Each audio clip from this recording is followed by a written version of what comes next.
A letter to YouTube.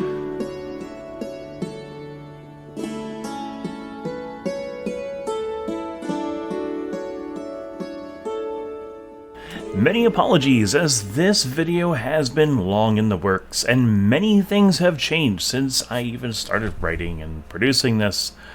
YouTube in of itself is an ever-evolving behemoth of a beast, and it is so difficult to tie down everything. However, this video is going to go into a couple of things that I have personally seen wrong with YouTube as a whole, some of which is not YouTube's fault per se, but rather bad actors abusing the system. Some of it, however, is the fault of YouTube. I'm not here to push blame, but ultimately YouTube has the opportunities to correct many of its glaring issues while profiting as a whole. The first of which I would like to talk about affects us all: ads.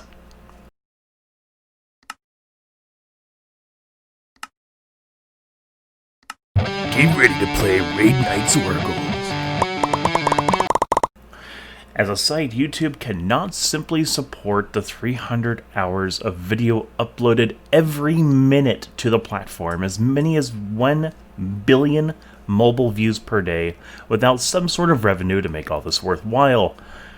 At first it was small.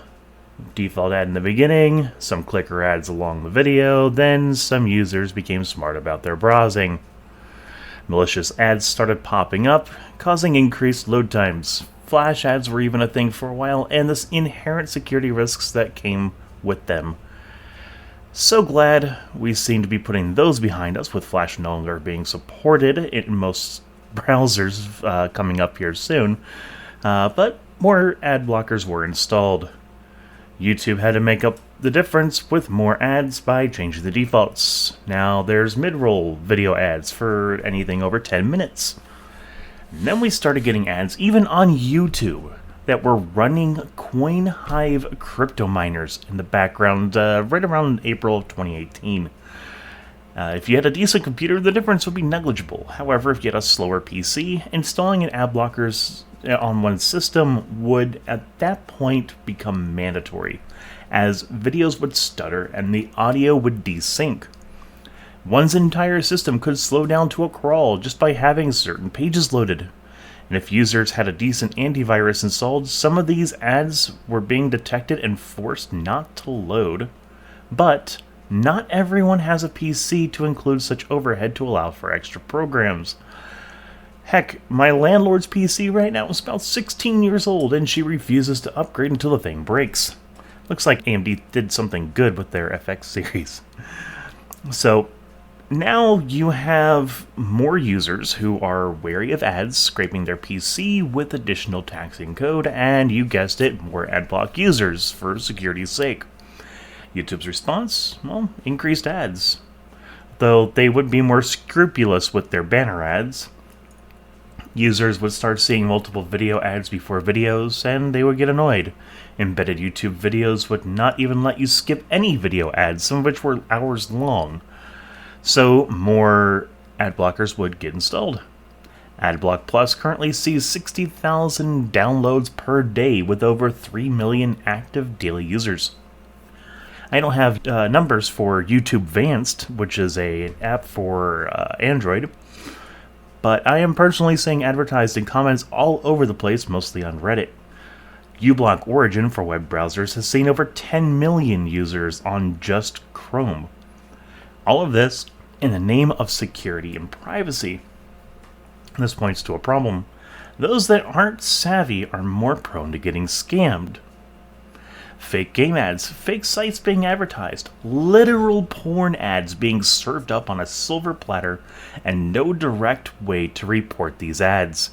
You have to go to Google's support website, which is entirely cumbersome and requires you to get the tracking link, which is currently impossible to do on mobile and also impossible to do so on desktop unless you already have uBlock Origin installed, blocking the tracker link so you get a page that looks like this.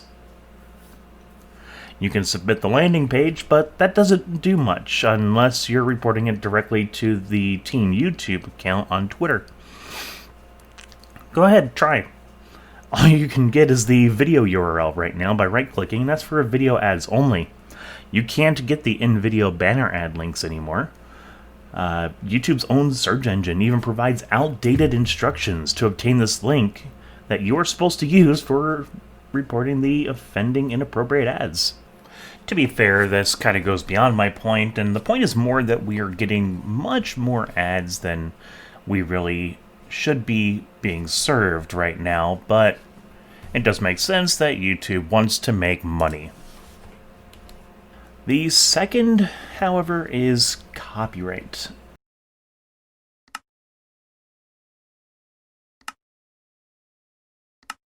Your money now belongs to us. YouTube's system still has a long way to go, from copyright strikes and claims being thrown left and right, and in more cases than YouTube would like to admit, false flags and bad actors making false claims. It is no wonder why YouTube is so inundated with requests regarding these claims.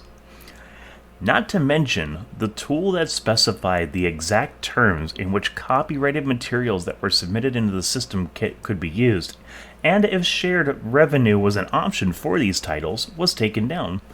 This was called Music Policies, and allowed you to search the library for keywords in titles, artists, etc.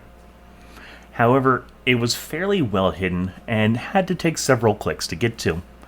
For such a useful tool, it saw a huge lack of use and promotion of use to help keep our creators in check. And when YouTube moved over to the new Studio, or at the time Studio Beta, it was hidden again and showed even less usage. And so it was canned.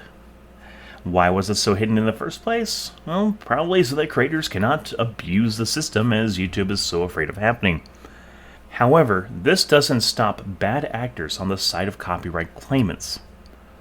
Take into account the tale of Christopher Brady, for example, ordered to pay YouTube $25,000 in damages for falsely claiming material and extorting users for money.